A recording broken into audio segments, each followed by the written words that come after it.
Vorstand, aber da ein Teil des Vorstandes noch nicht hier ist, verzichten wir jetzt darauf. Wir können ja das dann später nachholen, wenn alle da sind. Ich begrüße alle Anwesenden zur Veranstaltung von Swisso Calmo, die Ende der 80er Jahre von der Schweizerin Magda Nur Frei und ihrem somalischen Mann Shekton Nur in Somalia gegründet worden ist und jetzt nach dem Hinschied von Magda im Frühjahr 2010 von Dr. Hersi weitergeführt wird. Besonders begrüßen möchte ich Dominik Langenbacher, ehemaliger Schweizer Botschafter in Somalia, Dr. Abdi Hersi, der am Sonntag von Nairobi angereist ist, und Hannes Lindenmeier, der Kirchgemeindepräsident der reformierten Kirchgemeinde Aussersiel.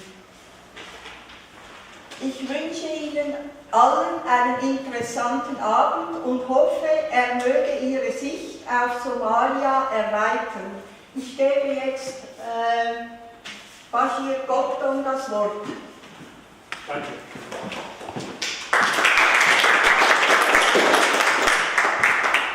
Guten Abend miteinander. Ich begrüße auch alle zum heutigen Abend, insbesondere Dr. Abdi Hersi und Dominik Langenbacher. Ich bin zusammen mit dem Jenny Co-Präsident von Swisso Calmo. Dominik Langenbacher und ich haben wir uns in den letzten Jahren mehrmals in Mogadischu, Nairobi, Zurich und Bern getroffen. Wir tauschen uns jeweils über den Aufbau in Somalia aus, über die somalische Regierungstätigkeit und den föderalen Aufbau in Somalia.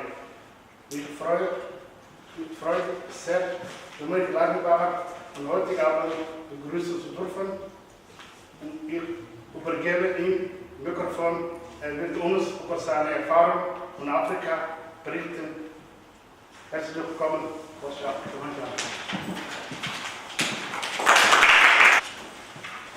Dr. Hersi, es freut mich natürlich, wieder einmal zusammen zu sein. Bashir, danke für die Einladung. Wir haben vereinbart, dass ich von der Region her auf Somalia zu sprechen kommen würde.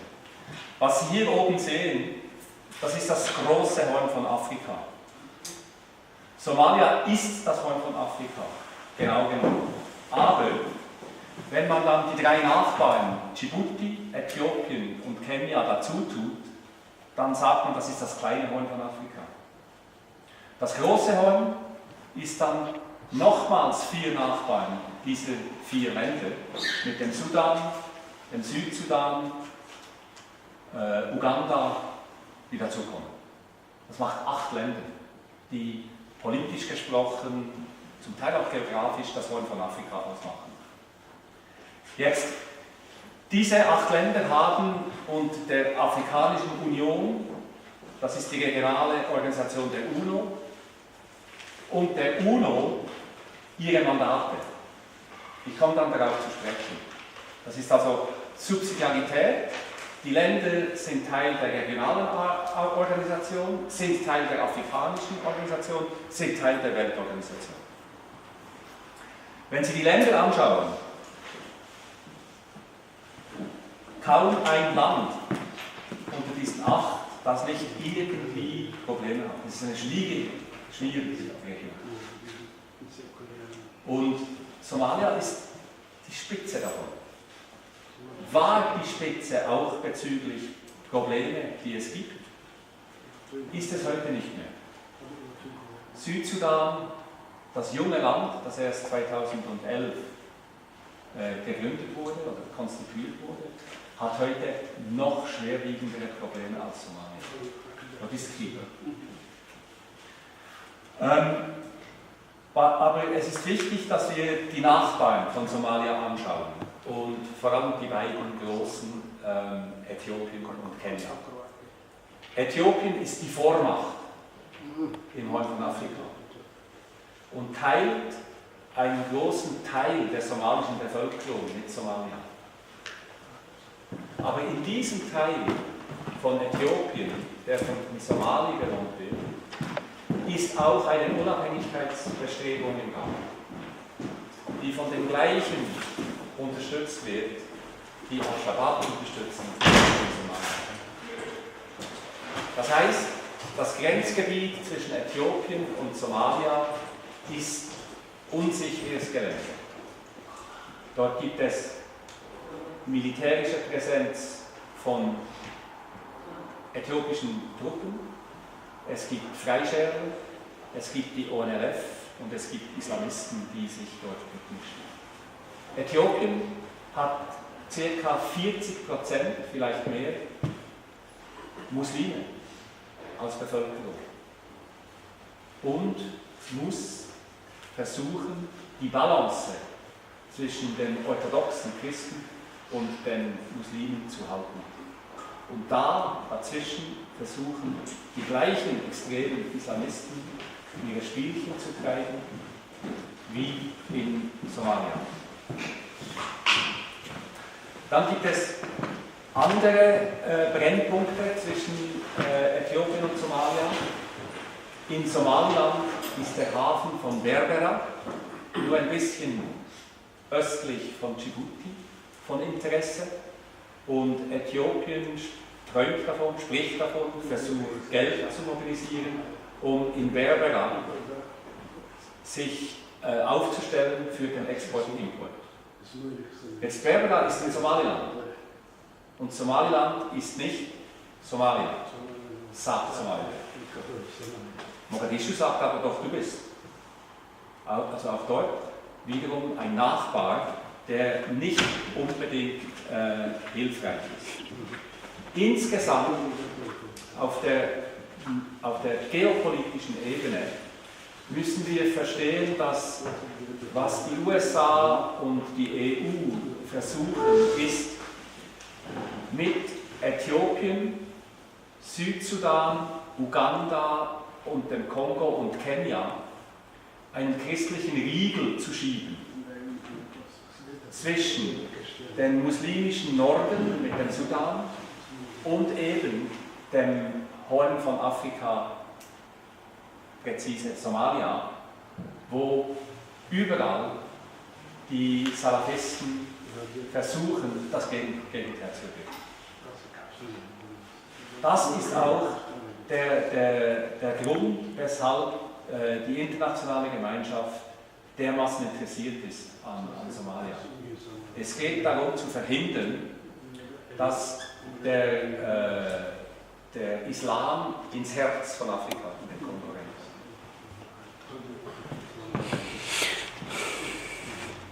Der zweite große Nachbar ist Kenia. Kenia ist politisch nicht sehr stark, ist aber wirtschaftlich sehr wahrscheinlich die Vormacht im Horn von Afrika.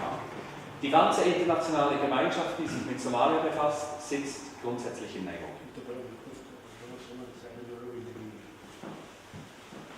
Beide haben, also Äthiopien und Kenia, haben Truppen in Somalia, was eigentlich gegen sämtliche internationalen Spielregeln ist. Denn diese Truppen sind unter internationalen Verbänden und dort gilt die Regel, dass Nachbarländer nicht an solchen Operationen mittun sollen.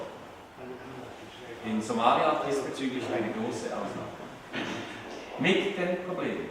Denn so wie Äthiopien mit Truppen in Somalia steht auch Kenia mit Truppen entlang der südlichen Grenze in Somalia selber. Das belastet natürlich die nachbarschaftlichen Verhältnisse. In der Region, wenn Äthiopien und Kenia zusammentun, dann können sie bestimmen, was geht. Beide Länder haben aber intern, innenpolitisch gewisse Schwierigkeiten. Äthiopien hat den großen Teil des Landes im Notzustand verbracht und Kenia liegt in Wirren zwischen Korruption und Tribalismus rund um die Wahlen. Die Wahlen sind annulliert worden, werden in einem Monat behoben. Das ist also das Umfeld, in dem wir Somalia sehen müssen. Ich erwähne noch zwei andere Länder, die in Somalia, nein, ein anderes, das in Somalia mitspielt, das ist Eritrea. Eritrea ist ja mit viel Erwartung und Hoffnung sozusagen als Geschenk von Äthiopien an die Unterstützung der Befreiungsbewegung von Derg hat es die Eigenständigkeit erlangt und ist zum eigenen Land gemacht worden. Es hat sich aber erwiesen, dass dieses Geschenk zum Kuckucksei wird, denn Eritrea ist heute, hat die Finger drin im ganzen Horn von Afrika, stellt sich zur Verfügung von Katar, das Al-Shabaab finanziert und das den radikalen Islam befördert. Dann das letzte Land, das ich noch aus dem großen Horn erwähne, das ist der Südsudan. Ich habe gesagt, dem Südsudan geht es schlechter als Somalia.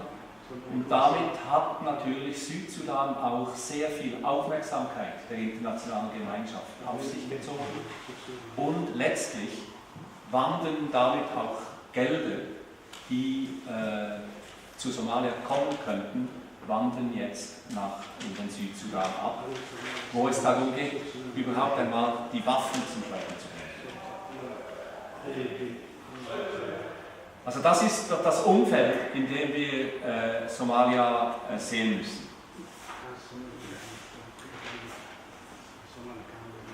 Ich komme kurz auf die Afrikanische Union zu sprechen. Weshalb? Noch einmal, IGAD ist diese Regionalorganisation unter der Afrikanischen Union. Die Region des Großen Horns wird abgedeckt durch sie. Die Kampftruppe gegen die Al-Shabaab in Somalia wird von der AMISOM gestellt. AMISOM ist eine afrikanische Kampfmission, die die Al-Shabaab bekämpfen soll und letztlich aus Somalia vertreiben soll. Weshalb jetzt die Afrikanische Union? Sie erinnern sich an 1993 bis 1995. Da haben die Amerikaner versucht, unter dem Deckmantel der UNO in Somalia den Clan-Konflikt beizulegen, militärisch, mit dem Resultat von Black Hawk Down. Und das war dann auch das Ende von diesen UNO-Operationen. Und zwischen 1995 und 2012 hat die UNO gesagt, Somalia machen wir nichts mehr. Keine spezielle Operation, zu gefährlich, geht nicht. 2007 wurde deshalb diese AMISOM-Truppe unter dem Deckmantel der Afrikanischen Union aufgestellt. Das sind jetzt 10 Jahre. Der Erfolg der AMISOM ist sehr durchzogen. Man spricht immer wieder von neuer Kampagne, neuer Offensive, neuem Anlauf, aber letztlich ist der Fortschritt relativ klein. Im Süden vielleicht am ehesten hat AMISOM ein bisschen nachhelfen können. In Zentral-Somalia ist aber Al-Shabaab im Moment nicht belangbar durch AMISOM. Man spricht jetzt wieder von einer nächsten Offensive. Wir werden sehen, ob das kommt und ob es gut kommt. Hinter der AMISOM stehen vor allem die Amerikaner und zum Teil die Briten, die militärisch immer stärker die AMISOM-Operationen unterstützen. Das war in der Vergangenheit so ein bisschen verschleiert. Das hat sich aber mit der neuen Präsidentschaft von Donald Trump in den USA, hat sich das jetzt verstärkt und ist auch deklariert. Donald Trump hat seinen Generälen nicht nur in Somalia mehr Freiheit gegeben. Das heißt, die Amerikaner werden sich nicht nur in Somalia, aber auch dort, werden sich in der Zukunft in anderen Krisenherden auch militärisch stärker ins Spiel bringen.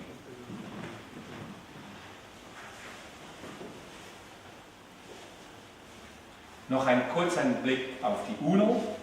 Wie gesagt, IGAD, das war von Afrika, Afrikanische Union, AMISOM und jetzt die UNO.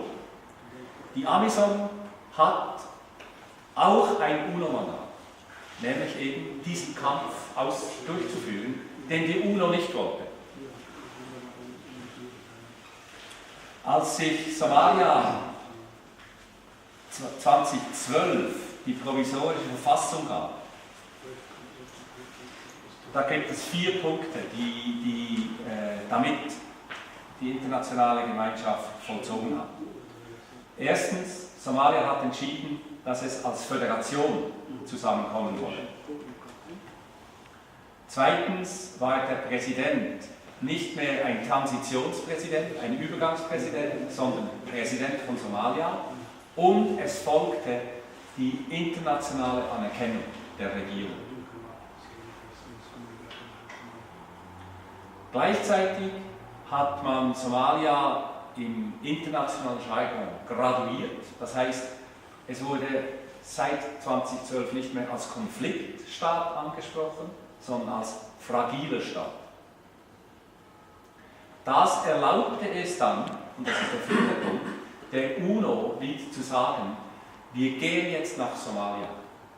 Und ein Jahr nach der neuen Verfassung von 2012, 2013 kam dann die UNSOM, die UNO-Mission, die aber nichts zu tun hat mit der Bekämpfung von Al-Shabaab, sondern nur Policy Advice, also Beratung geben soll, vor allem im politischen Bereich.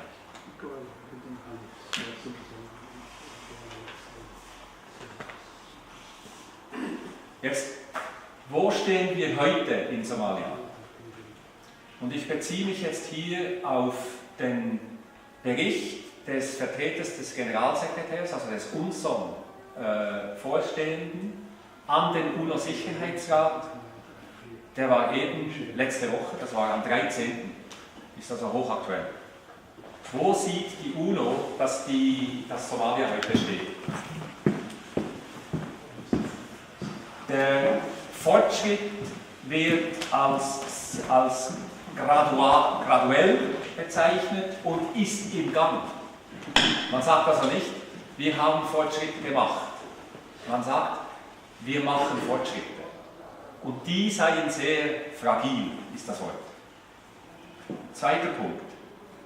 Die Hungersnot ist im Großen und Ganzen angesprochen worden, so dass man sagen kann, wir haben getan, was wir tun können, und die wirkliche Bedrohung ist zurzeit vorüber.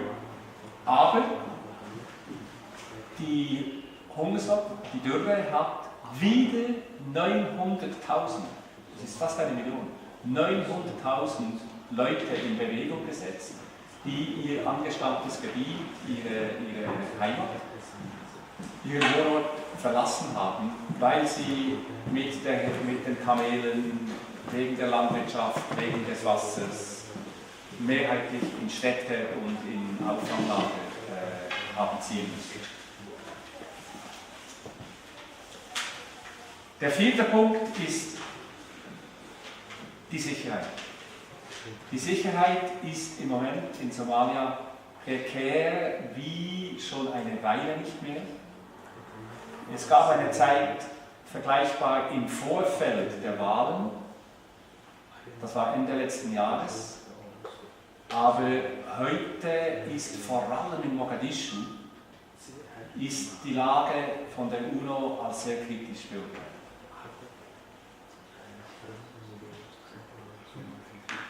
Der 5. Punkt, was die UNO tun will in der nächsten Zeit, sie sagt sich wohl zu Recht, dass es darum geht, Arbeit zu schaffen, Arbeit zu schaffen, Arbeit zu schaffen.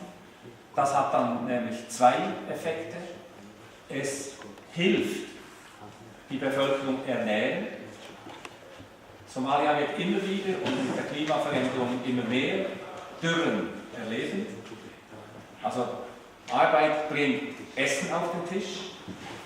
Und zum Zweiten, wer Arbeit hat, wird sich nicht für ein paar Dollar von Al-Shabaab abwerben lassen. Das ist die Überlegung der UNO. Jetzt, in der Theorie stimmt das alles, aber wie kann das umgesetzt werden in der Realität?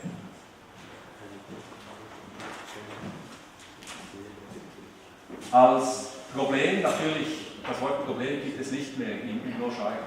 Es sind Challenges. Aber das Problem, das im Vordergrund steht, dass die somalische Politik belastet, sodass man sich fragen muss, ob die Somalis aus eigener Kraft all diese Fragen ansprechen können, das ist klein. Klein verleitet die Politiker nach wie vor dazu, Clan zu benutzen, um Claninteressen und Eigeninteressen zu vertreten, statt eigentliche Regierungsfunktionen zu erfüllen. Oder man versucht, eine Regierungsfunktion zu erfüllen und nutzt dann den Clan darin, um Vorteile für den Clan oder für sich selbst zu bauen. Und das belastet sämtliche Beziehungen und meines Erachtens, die UNO sagt das nicht, aber meines Erachtens ist diesbezüglich kaum Abhilfe zu erwarten, denn die Wahlen vor nur einigen Monaten waren wiederum, haben Claninteressen in den Vordergrund gestellt, waren offenbar die korruptesten Wahlen, die es je gab in Somalia. Da wird Geld bezahlt, damit man nach Mogadischu gehen kann, um dort Eigeninteressen zu tun. Also das ist das große Problem und belastet alles, was im Land geht. Auf der Bühne der internationalen Politik ist der Streit der Islamisten zwischen Katar und Saudi-Arabien ein Problem, in dem die Regierung zwar gesagt hat, wir sind neutral, aber natürlich die Saudis in ihren Einflussbereichen und Katari in ihren Einflussbereichen mit ihren Partnern weiterhin in Somalia dieses Spiel austragen.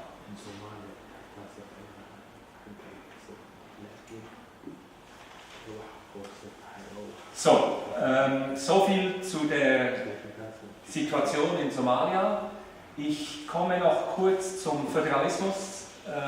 Wo ist Bashir? Ist gut? Ja. Oder wollen wir... Föderalismus. Ja, also oder wollen wir hier sprechen? Also, wollen wir Fragen machen zuerst oder nachher zur Hesse kommen? Oder machen wir weiter? Nein, ich glaube, es ist besser, wenn jetzt Fragen gestellt werden. Ja,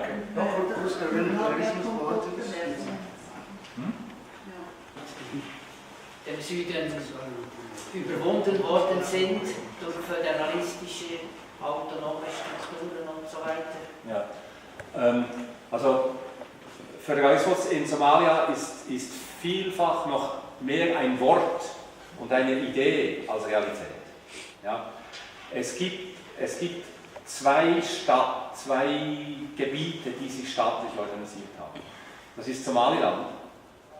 Und das hat immer schon gesagt, ich will nichts von Föderalismus wissen, ich will unabhängig sein. Und dann gibt es Puntland. Puntland steht schon ein bisschen auf schwächeren Beinen, ist aber ein Gliedstaat, der sich organisiert hat.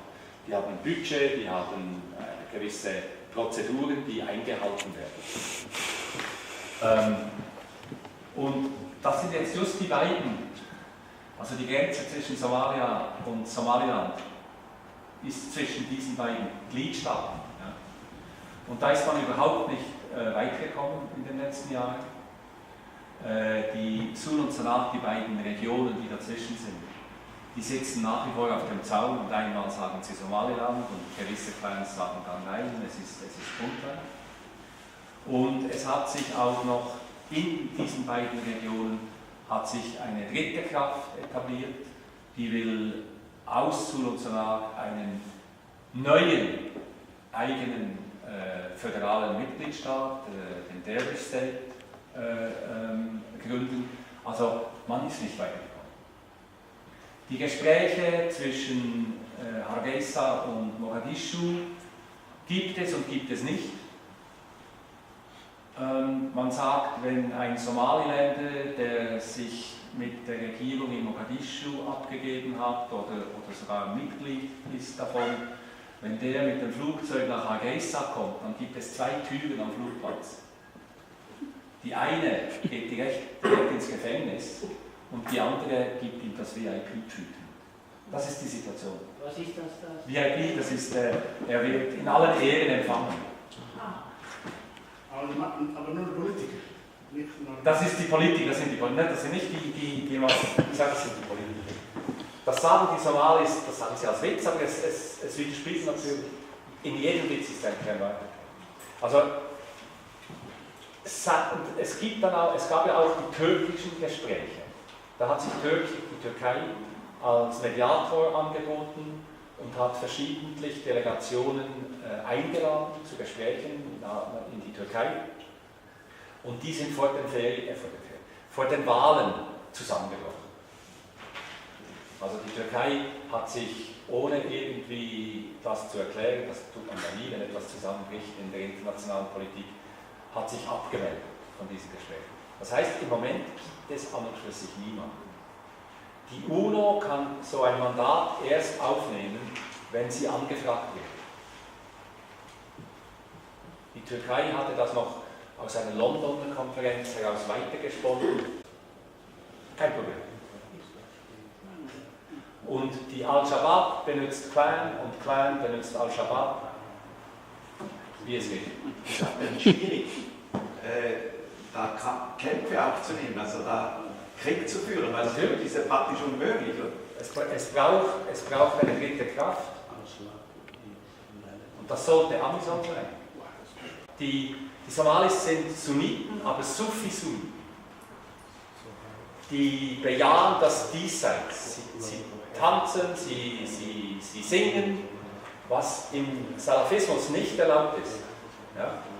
Und da hat sich eine Kraft zusammengetan, also eine islamische Kraft, um die Salafisten zu bekämpfen. Und der Präsident hat es fertiggebracht, die gegen die Regierung aufzubringen. Nicht? Das sind so politische Spiele. Und das wird dann einmal abgemacht und dann kann man sich fallen lassen. Es ist sehr, sehr, sehr fluid. Und für einen Nicht-Somali nicht nachvollziehbar.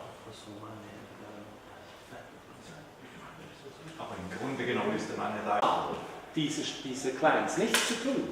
Das ist politisch verhandelt im Zentrum. Und ist jetzt 20 Jahre die Wahlform. Es wird sehr schwierig, One Man, One Vote durchzuführen in Somalia. Inwiefern sind Bestrebungen im Gange, dass die Finanzströme aus Katar nach Eritrea zum Erliegen kommen? Also Katar ist ja sehr in der Kritik derzeit und sind da Bestrebungen im Gange seitens der UN, Ja. dass man da auch Einfluss nimmt, was wiederum auf die Al-Shabaab natürlich einen großen Einfluss hat. Genau. Es geht nicht nur um Geld, es geht auch um Waffen. Und es gibt einen Ausschuss der UNO, der den Waffenhandel verfolgt. Und diesbezüglich ist Eritrea unter Beobachtung. Und es kommt alle 6 Monate gibt es einen Bericht, wo man dann wieder sieht, wer... Emiraten und Katar. Mein Antwort ist Ha! Das ist die diplomatische Form. Ja, man sagt, wir sind neutral. Aber die Interessen, das geht ja über, das sind so amöbische, personelle Beziehungen, die über Personen, in Familien, in Clans, in gewisse Kreise hinein gehen und ich glaube nicht daran. Und auch die Saudis und auch die Emirate, die sprechen auch gerne, noch am offensten. Ne? Aber die Saudis, die Kataris, auch die Türken, da geht immer...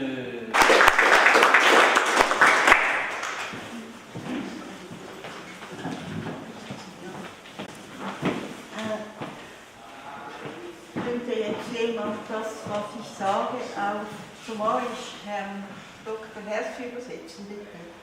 Ich stelle Ihnen kurz Dr. Hersi vor, der nachher zu Ihnen sprechen wird. Vor 15 Jahren bin ich ihm zum ersten Mal in Merka begegnet, als er für die italienische Organisation Kosovo als Arzt im Regionalspital Merka gearbeitet hatte.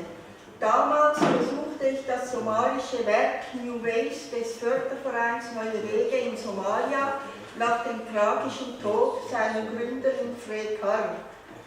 Dr. Hersi beeindruckte mich durch seinen großen Einsatz für das Spital. In den folgenden 4 Jahren bin ich ihm immer wieder in Merka begegnet.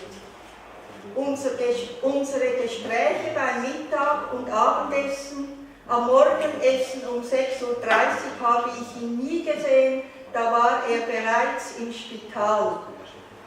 Diese Gespräche mündeten in eine Zusammenarbeit zwischen ihm und New Ways in Merka, die sehr fruchtbar war.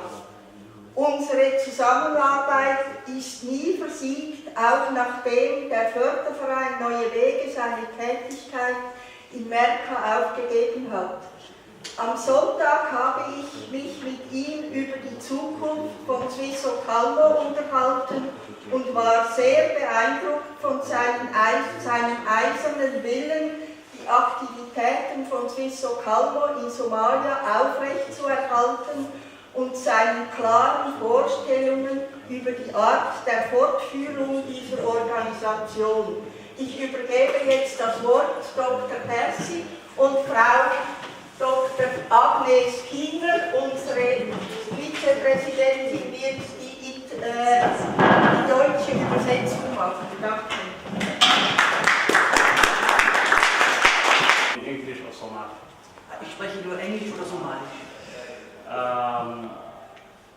The ambassador explained the political situation in Somalia, so you are not expecting me to repeat, but I will concentrate on the humanitarian effect is what is going on at the moment in Somalia.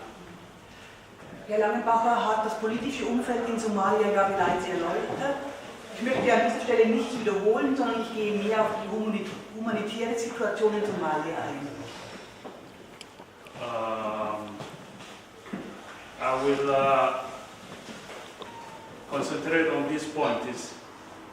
I will skip some points because the timing will not be enough, but I will concentrate on the one program that we started recently in Somalia, because we opened a very important school of nursing and midwife, because Somalia there is a problem of getting a qualified nurse or midwife. So that this I will concentrate and then put more effort to explain to you. Da wir zeitlich beschränkt sind, werde ich auf die neue Schule, die eröffnet worden ist, fokussieren, und zwar die Hebammenschule, die Krankenschwestern und Hebammen ausbildet. Okay, can I tell you?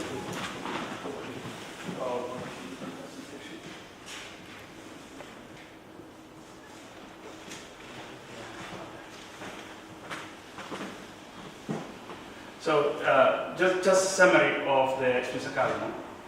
It's a humanitarian NGO, international NGO. It's a humanitarian organization. We are not politicians. We are not. We are always neutral. We are humanitarian. This is, I have to tell. We responded regional because we concentrate only Somalia with a vital healthcare and emergency relief. This is what we do: emergency health and emergency relief in Somalia. Swiss Lokalmo ist eine humanitäre NGO, eine internationale NGO, die sich im Wesentlichen konzentriert auf Naturkatastrophen und Gesundheitsvorsorge, Gesundheitspflege und Hilfe in der Gesundheit. Each year, Swiss Lokalmo helps more than 500,000 people in Somalia, in four regions, more than 500,000.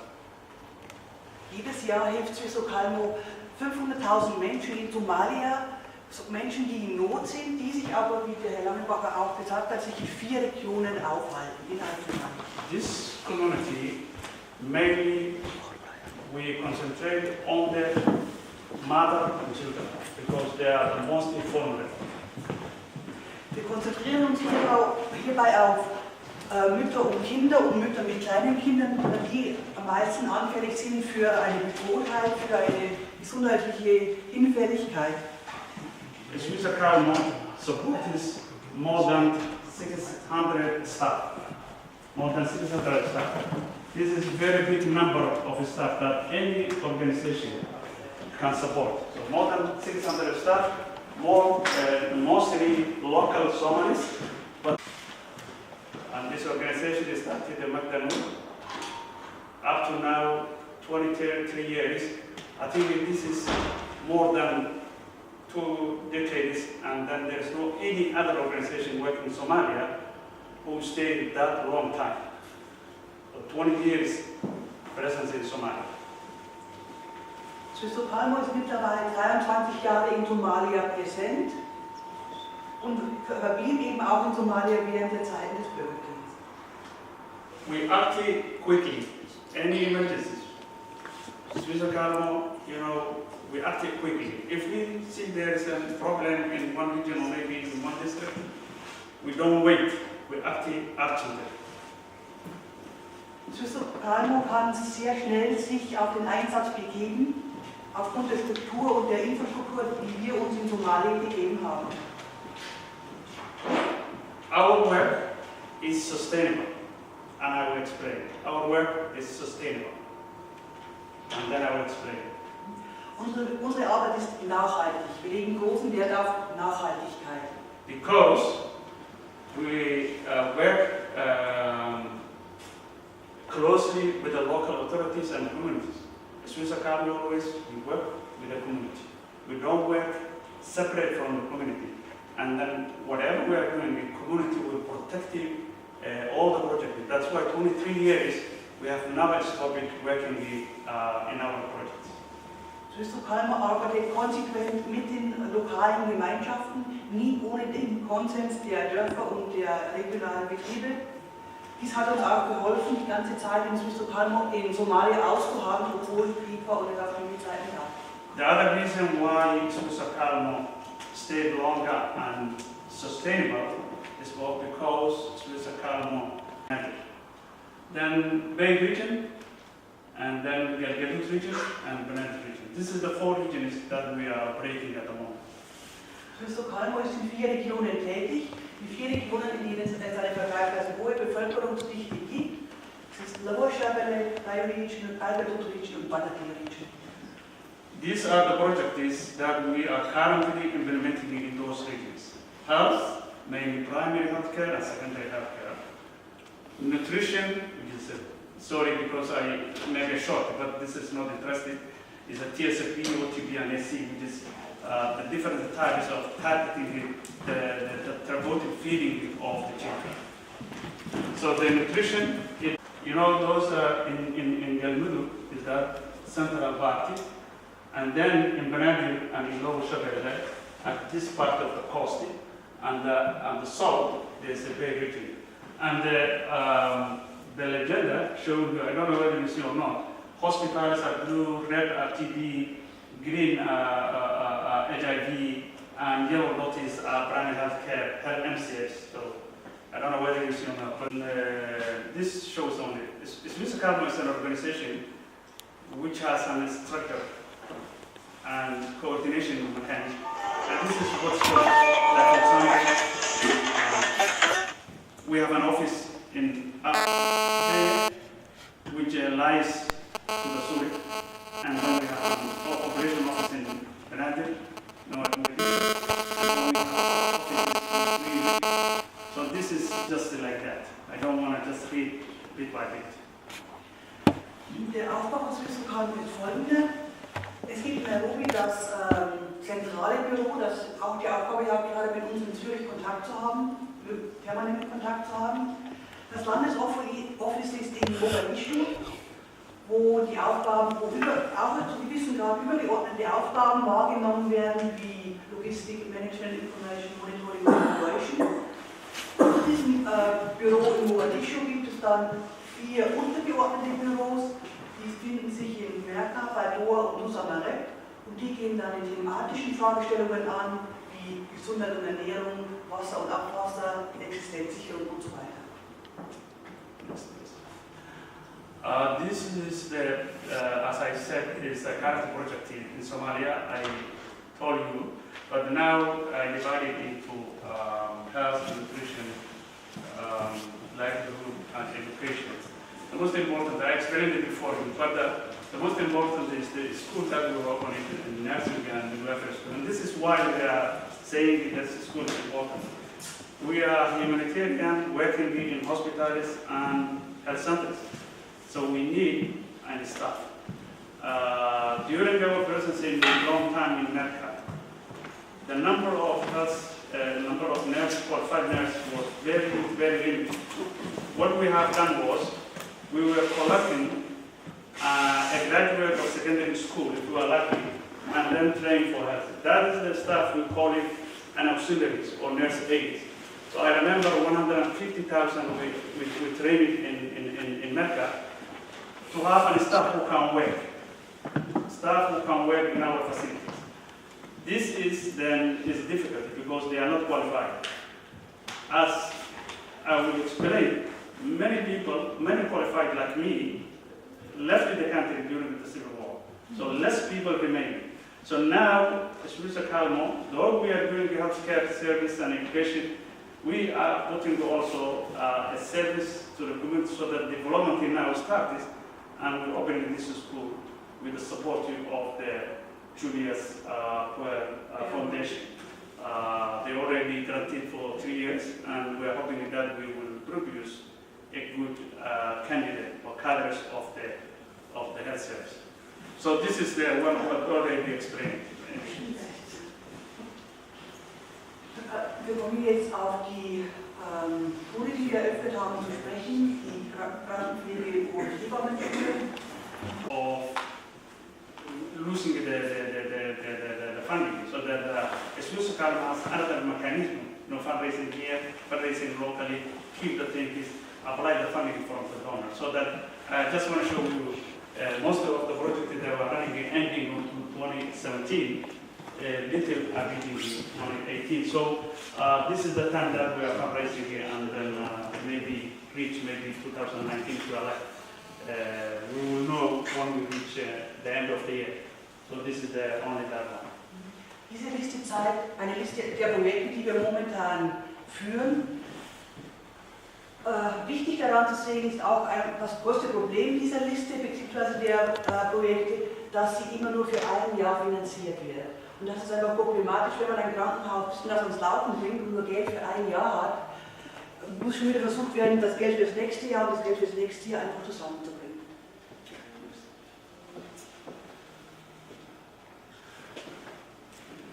Now, you know, the school. These are the reasons why we are focusing on the open care nursing and midwifery school. There are reasons. The main reason is nearly 3 decades of civil war in Somalia. You can imagine that few qualified health care providers at the moment in Somalia. So this is one reason. 3 decades of civil war, children and many mothers with the pregnancy died, and we are the highest in the world. So this is another reason why we have to create and skilled people who can follow this and treat this model. So Somalia hat eine der höchsten Mütter- und Kindersterblichkeiten auf der ganzen Welt und auch deswegen möchten wir diese Schule, die Hebammenschule, einführen und weiterleiten. The other, precisely through that, we have done the assessment. The last assessment that we have done for the needs of the midwifery training is very high and demand, very high. The area we open in is a very remote area, far from Mogadishu. Wir haben uns, anfangs haben wir eine Studie gemacht, was der jetzige Ausbildungsstand der Hebammen ist. Und da hat sich gezeigt, auch bereits, dass für die vorhandenen Hebammen eine Auffrischung der Ausbildung dringend erforderlich ist. In many hospitals in Somalia, only 30-40% of the patient care was being done by the nurses. But friends, relatives take the role of the nurse. So that if you are Somali and you are sick, you are admitted in a hospital, you see that the few nurses, many patients are carrying their family. The reason that we have to pay that school as well. In vielen Krankenhäusern werden ca. 40% der Kranken von ausgebildeten Krankenschwestern betreut. Die restlichen 60% sind auf die Hilfe von Freunden und Familie angewiesen. One of the indicators of the UNICEF and the WHO indicator of carrying the pregnant woman is using the skilled birth attendants. So there is less skilled birth attendants and the deliveries are conducted by unskilled, we call traditional birth attendant. So there are less skilled birth attendants. This is the promotion of safe, good quality patient care delivered by our properly trained nurse and midwives in our office, our prime objective. So the objective is the promotion of safe, good quality patient care delivered by qualified nurses. Das Ziel ist 30 Hebammen ausgebildet. Die haben dann einen theoretischen Unterricht und aber auch einen praktischen Einsatz im Spital. Und es soll eine Schulbücherei aufgesetzt werden. Oh, this is the program. So pass please, this pass. This program is 3 years program. Every year is 2 semesters. So just pass please. Just pass. Yeah, just pass please.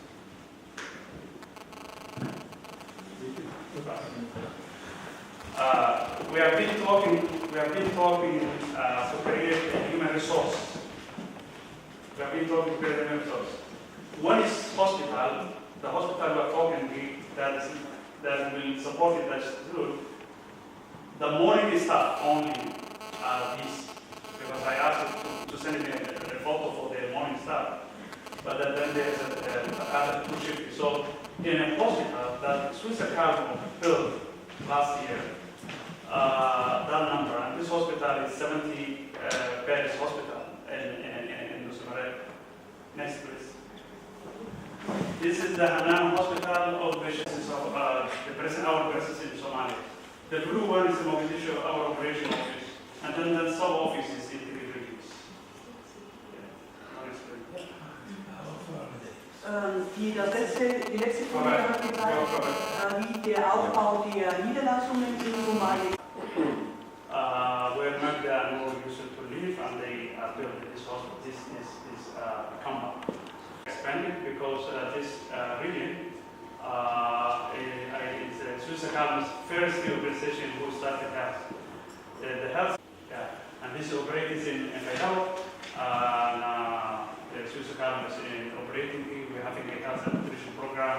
So this office. So the reason why I showed you this office is because I want to show you that the Swiss Academy is more stable organization than any other international NGOs who has not even have offices in Somalia. So we are working. That's why I started saying that the Swiss Academy is stable.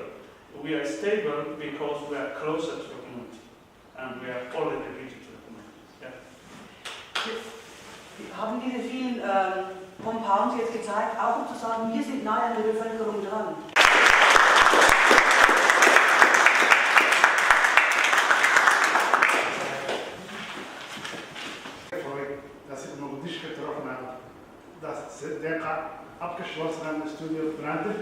und heute arbeiten in Suisse Kammer. Das ist eine gute, positive Dinge, dass man die junge Frau, das war in Somalia geblieben ist, dass sie nicht weiter geflucht ist. Und heute ist sie stolz als Frau Doktor in Englisch tätig ist. Sehr danke.